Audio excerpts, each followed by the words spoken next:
Dans les modélisations 3D, l'utilisation de maillage permet de modéliser des éléments en général lisses et plus ou moins complexes.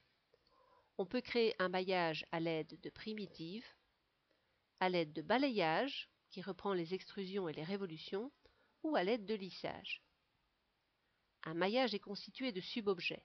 Les subobjets, ce sont les points, les arêtes et les faces. Ci-dessous, vous avez les différents subobjets d'une primitive boîte en maillage. Vous avez les points,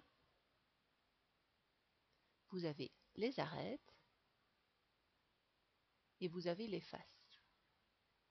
Contrairement aux autres logiciels de modélisation 3D, AutoCAD dessine une primitive de boîte de 56 points par défaut, au lieu des 8 points habituellement placés au chaque coin de la boîte. Dans AutoCAD 3D, volume, surface et maillage sont gérés tout à fait différemment. Un maillage a comme avantage qu'il peut être subdivisé en plus de points, d'arêtes et de faces pour lui donner un aspect plus lisse ou plus arrondi. Ainsi, une boîte de plus en plus subdivisée donnera ceci, dans AutoCAD bien sûr.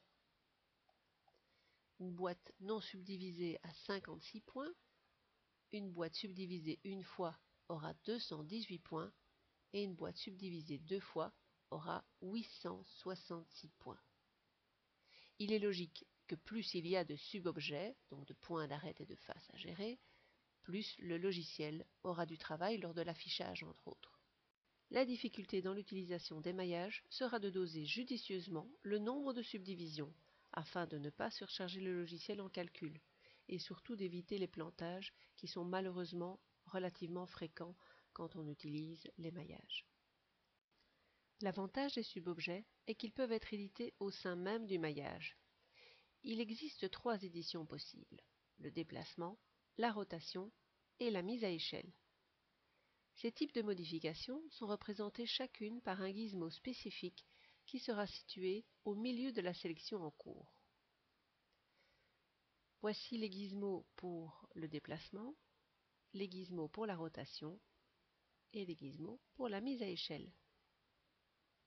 Ces modificateurs sont possibles sur tous les subobjets, points, arêtes et faces, à part la rotation et la mise à échelle qui n'ont pas d'intérêt si on ne sélectionne qu'un seul point. Pour pouvoir voir les gizmos de modification dans AutoCAD, il faut les activer, avoir une sélection en cours et se mettre dans un affichage autre que fil de fer 2D. Voici les éditions possibles sur un point, une arête ou une face. Il est évidemment possible de sélectionner plusieurs points, arêtes et faces à la fois.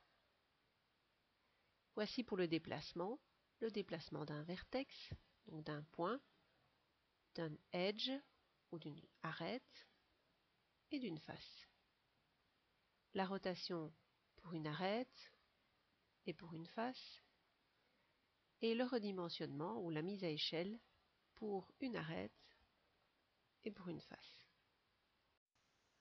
Pour montrer les subobjets et les subdivisions, je vais simplement aller chercher donc dans le ruban d'émaillage une boîte. Je sélectionne, donc je clique le premier coin de la base, le deuxième coin opposé et puis je définis une hauteur. Shift, roulette de la souris, vous bougez la souris et vous avez votre vue donc en 3D pour pouvoir voir tous les éléments. Alors les subobjets, je vais d'abord aller retirer le 2D fil de fer, donc wireframe. Je clique ici et je vais mettre le wireframe tout simple, donc ça c'est en 3D, la visualisation en 3D pour pouvoir voir les gizmos. Alors pour l'instant je n'ai pas de filtre dans les sélections, mais je peux aller chercher un filtre pour aller chercher les points. À ce moment-là, je peux aller cliquer sur un ou plusieurs points du maillage, par exemple ces deux points-là. J'ai le gizmo de déplacement, c'est très bien, je vais bouger les deux points comme ceci. Pour désélectionner, je fais Escape simplement. Je peux aller chercher la sélection d'une arête, je vais prendre celle-ci et la déplacer en hauteur, s'il veut bien, hop, voilà.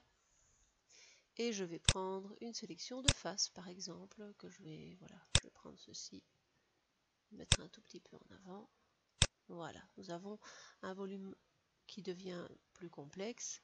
Alors, j'ai mis le fil de fer, mais vous pouvez aussi mettre une visualisation en conceptuel, par exemple, qui vous permet de voir le volume peut-être un peu plus nettement. Maintenant, ceci est relativement brut, donc vous avez chacune des faces qui est orientée dans l'espace. Vous pouvez aller faire un smooth more. Alors, je vais retirer, oui, les filtres ils sont retirés, donc smooth more. Je sélectionne l'élément et je fais Enter. Donc ici, il a subdivisé le volume tout en essayant de garder la géométrie. Voilà.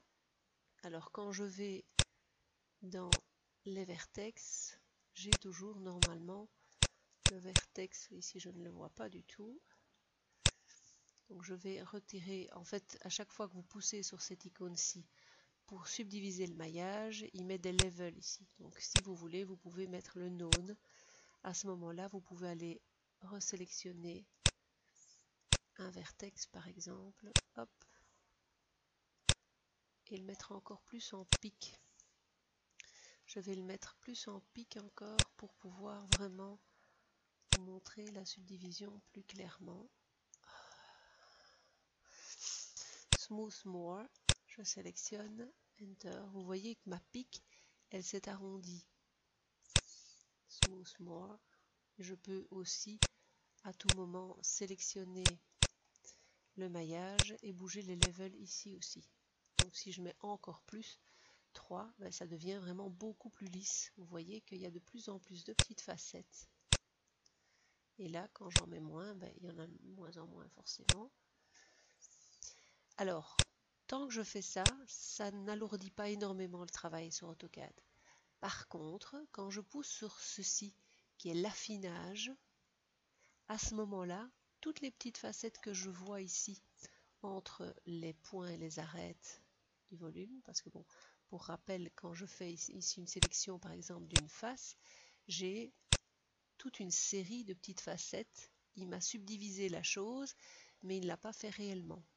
Pour appliquer maintenant la subdivision sur l'objet, à ce moment-là, je dois, je prends mon filtre, je dois pousser sur cette petite icône. Regardez, maintenant quand je sélectionne, vous voyez que toutes les arêtes ont été réellement rajoutées.